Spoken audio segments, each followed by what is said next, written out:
Hey, good Wednesday morning, everyone. This is Joe. Welcome to my scripture reflection for Wednesday, May the 24th. Hope you're all doing well on this middle of the week day where we approach the middle of our goals for the week. Hopefully, they are going well as well. Our goals really should reflect, I think, what we are hoping to get out of our life, especially if we're looking at life, whatever age we're at. We all may have different approaches. We all may have different aspirations. But one thing that should be the same for all of us is our levels of compassion and care and connections with one another. That's what really should be common amongst all of us. And hopefully, when we hear the words of Jesus today, we will get some inspiration for that. I think we will, and I want you to be optimistic that we will too. So, with that in mind, I'm going to ask you to quiet your minds and hearts as we prepare to hear today's gospel, which is from St. John, chapter 17, verses 11 through 19. Lifting up his eyes to heaven, Jesus prayed, saying, Holy Father, keep them in your name that you have given me, so that they may be just as we are one. When I was with them, I protected them in your name, and you gave me, and I guarded them, and none of them were lost, except the son of destruction, in order that the scripture might be fulfilled. But now I am coming to you. I speak this in the world, so that they may share my joy completely. I gave them your word, and the world hated them, because they do not belong to the world any more than I belong to the world. I do not ask that you take them out of the world, but that you keep them from the evil one. They do not belong to the world any more than I belong to the world. Consecrate them in the truth. Your word is truth. As you sent me into the world, I send them into the world, and I consecrate myself for them, so that they also may be consecrated in truth. So Jesus has this discussion with his Holy Father about us. It's kind of like your parents talking about you or loved ones talking about you, and you're in the next room, like you're listening to it, and you hear what they're saying, and you're touched by it, or you should be touched by it, because Jesus is talking about his connection to us and that solid connection that it is, a lifelong connection. One where he protects us, he looks out for us, and he gives us ways and means to have a joy-filled life.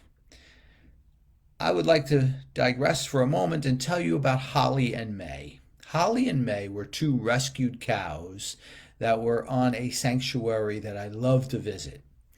And unfortunately, Holly, being the mother, became very sick. Prior to becoming very sick, she looked after May all the time, just like cows do. They are amazing mothers. They remain connected and caring for their young. When Holly became sick, well, May stepped up to the plate, as they say. She looked after Holly as best she could and became the caretaker. And unfortunately, Holly's sickness took a toll and she ended up passing away. May was distraught, and she now has another friend that lives with her. But the bond between them was very powerful, but it was also a very powerful two-way street, right? Holly took care of May, and then May took care of Holly. And that is the most beautiful thing that we could experience in this life, is when we have that. When we have two individuals who are offering that much care, love, and affirmation for one another.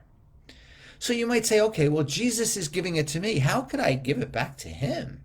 How could I ever return this type of love and compassion and connection to Jesus?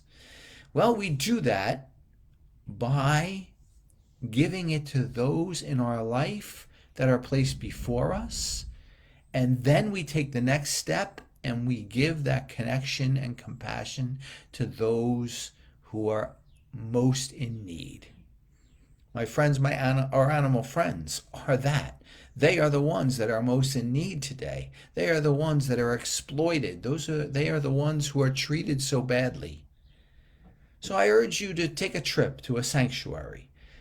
They're all over this country where rescued farm animals and companion animals are. Spend a little time with them. Feel the connection and how powerful it is. I have done this many times, and I would really suggest you do as well.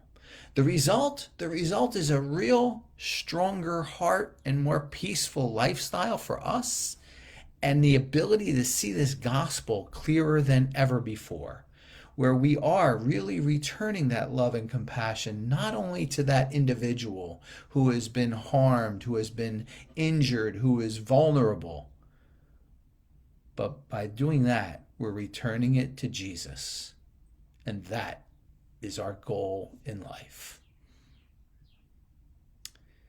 My friends, that's my Wednesday message for you. As always, I hope it was helpful. I hope it lifted your spirits. I always welcome your comments and your thoughts, and I welcome them, of course, today. Going to be a little bit challenging to be on here tomorrow. I'll do the best I can. May not be in the morning, maybe at midday. I have to see how it goes. But if I don't see you tomorrow, I will see you back here on Sunday. I wish you all a wonderful Wednesday. Take care.